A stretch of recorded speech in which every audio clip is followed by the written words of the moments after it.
আপা আপনি কোথায়? আপা আপনি চলে আসেন। আপা আপনি চট করে ঢুকে পড়েন। আপা কোথায়? আপাকে আসলে দেখি না।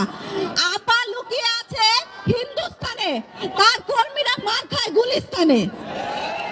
এত বড় নির্লজ্জ একটা ফ্যাসিস্ট সরকার তার কর্মীদের মার খাচ্ছে গুলিস্তানে এসে, আর এসির হাওয়া খাচ্ছে হিন্দুস্তানে বসে বসে।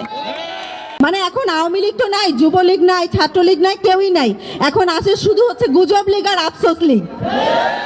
কালকে রাত থেকে গুজব লীগের এত প্রচারণা দেখছি, লাখ লাখ মানুষ ঢাকার উদ্দেশ্যে আসছে, পিকআপ বাস কোথাও জায়গা হচ্ছে না, ঢাকার হোটেলগুলো ভরে গিয়েছে, 0 পয়েন্টে হাজার হাজার মানুষ, ঢাকা বিশ্ববিদ্যালয়ের রাজু ভাস্কর্যে হাজার হাজার মানুষ। আমি শামসুন্নাহর হলে বসে থেকে রাজু ভাস্কর্যে একটা মাছিও দেখতে পাই না। অথচ এই অনলাইন সেলে এত পরিমাণ প্রোপাগান্ডা চালাচ্ছে, আর এই তাদের প্রোপাগান্ডা কয়েকটা করে, একটা দুইটা করে মাছি আসছে, আর জনগণ ধরে ধরে টিপে টিপে তাদেরকে ওখান থেকে সরিয়ে ফেলছে।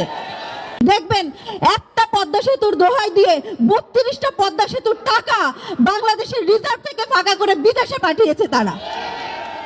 যতদিন পর্যন্ত বিপ্লবের স্পিরিট থাকবে, যতদিন পর্যন্ত বাংলাদেশের জনতা জেগে থাকবে, আওয়ামী লীগের স্থান এই বাংলায় হবে না, হবে না, হবে না। দিল্লি না ঢাকা, দিল্লি না ঢাকা, আপা না জনতা, আপা না জনতা। গণতন্ত্র পুনরুদ্ধারের জন্য আসবে। গণতন্ত্র আদৌ তারা কি আমাদের দেশে রেখেছে? তিনটা নির্বাচন অগণতান্ত্রিক উপায়ে মধ্যরাতের ভোটে শেষ করে দিয়েছে। তারা আমাদের ভোটাধিকার কেড়ে নিয়েছে, তারা দেশের রিজার্ভ ফাঁকা করে দিয়েছে, তারা এখনো পর্যন্ত তিনটা গণহত্যা চালিয়েছে। চালানোর পরেও কোন মুখে গণতন্ত্র পুনরুদ্ধারের কথা বলে সেই চিন্তাই আমাদের মাথায় আসে না। আমরা মানে তারা নির্লজ্জতার এত সীমা পার করে গিয়েছে, ওই নির্লজ্জতার সীমা আমরা কল্পনাও করতে পারি না। জুলাই কিন্তু খুব বেশি দিন যায় নাই।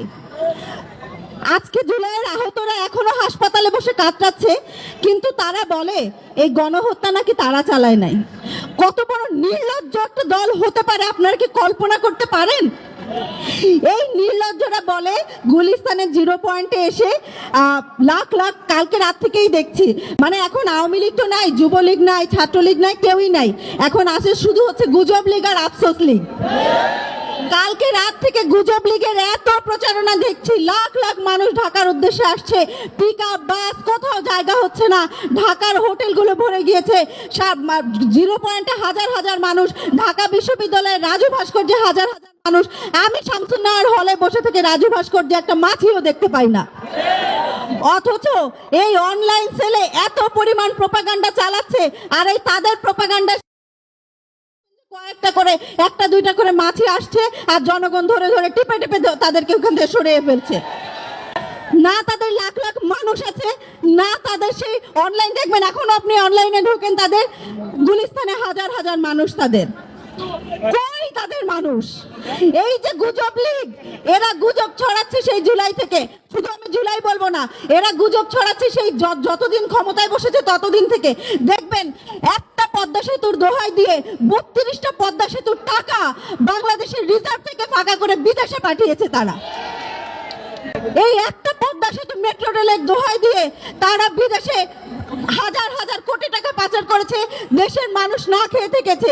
যেই ক্ষত এখনো পর্যন্ত আমরা পূরণ করতে পারি নাই, কত বছর যে লাগবে। এই যে খেয়ে খেয়ে একদম পুরো একটা ছোবড়া রেখে গিয়েছে দেশে, এই ছোবড়াটাকে আবার একটা ফলে পরিণত করতে কত বছর যে আমাদের লাগবে জানি না। অথচ তারা এখনো পর্যন্ত অনলাইনে যা জায়গায় জায়গায় দেখবেন বিভিন্ন আফসোস। আপনি আপনার ব্যক্তিগত জীবন নিয়ে কোনো কিছু বলছেন, আপনি হতাশায় আছেন, আপনি আপনার ব্যক্তিগত জীবন নিয়ে ফেসবুকে একটা পোস্ট দিবেন, আর ভালো লাগে না এই জীবন, বলবে ঠিক আছে ভালো তো লাগবেই না, আপা থাকতেই ভালো ছিলাম। আপনি মনে করেন যে আপনি প্রেমে ছেঁকা খেয়েছেন, আপনার ডিভোর্স হয়ে যাচ্ছে, আপনি হাত পায়ে ব্যথা পেয়েছেন, আপনি রোড অ্যাক্সিডেন্ট করেছেন, আপনি ফেসবুকে একটা দুঃখের পোস্ট দিবেন, আপনার ভাতে লবণ বেশি, আপনার তরকারিতে লবণ বেশি হয়েছে, আপনার তরকারিতে ঝাল বেশি হয়েছে, আপনি ভাত খেয়ে এসে বলছেন আজকে খেয়ে ভাল লাগে না এই তরকারিটা, বলবে ভালো তো লাগবে না, আপা থাকতে এই তরকারি সব থেকে সুস্বাদু হতো। এই যে বারবার আপা আপা আপা আপা বলতে বলতে দেখবেন তাদের পাশ হয়। আপা আপনি কোথায়? আপা আপনি চলে আসেন। আপা আপনি চট করে ঢুকে পড়েন। আপা কোথায়? আপাকে আসলে দেখি না। আপা লুকিয়ে আছে হিন্দুস্তানে, তার কর্মীরা মার খায় গুলিস্তানে। এত বড় নির্লজ্জ একটা ফ্যাসিস্ট সরকার তার কর্মীদের মার খাচ্ছে গুলিস্তানে এসে, আর এসির হাওয়া খাচ্ছে হিন্দুস্তানে বসে বসে। আমরা জানিয়ে দিতে চাই, যতদিন পর্যন্ত বাংলায় জুলাই থাকবে, যতদিন পর্যন্ত বিপ্লবের স্পিরিট থাকবে, যতদিন পর্যন্ত বাংলাদেশের জনতা জেগে থাকবে, আওয়ামী লীগের স্থান এই বাংলায় হবে না, হবে না, হবে না। দিল্লি না ঢাকা, দিল্লি না ঢাকা, আপা না জনতা, আপা না জনতা। ইনকিলাব জিন্দাবাদ, বাংলাদেশ চিরজীবী হোক।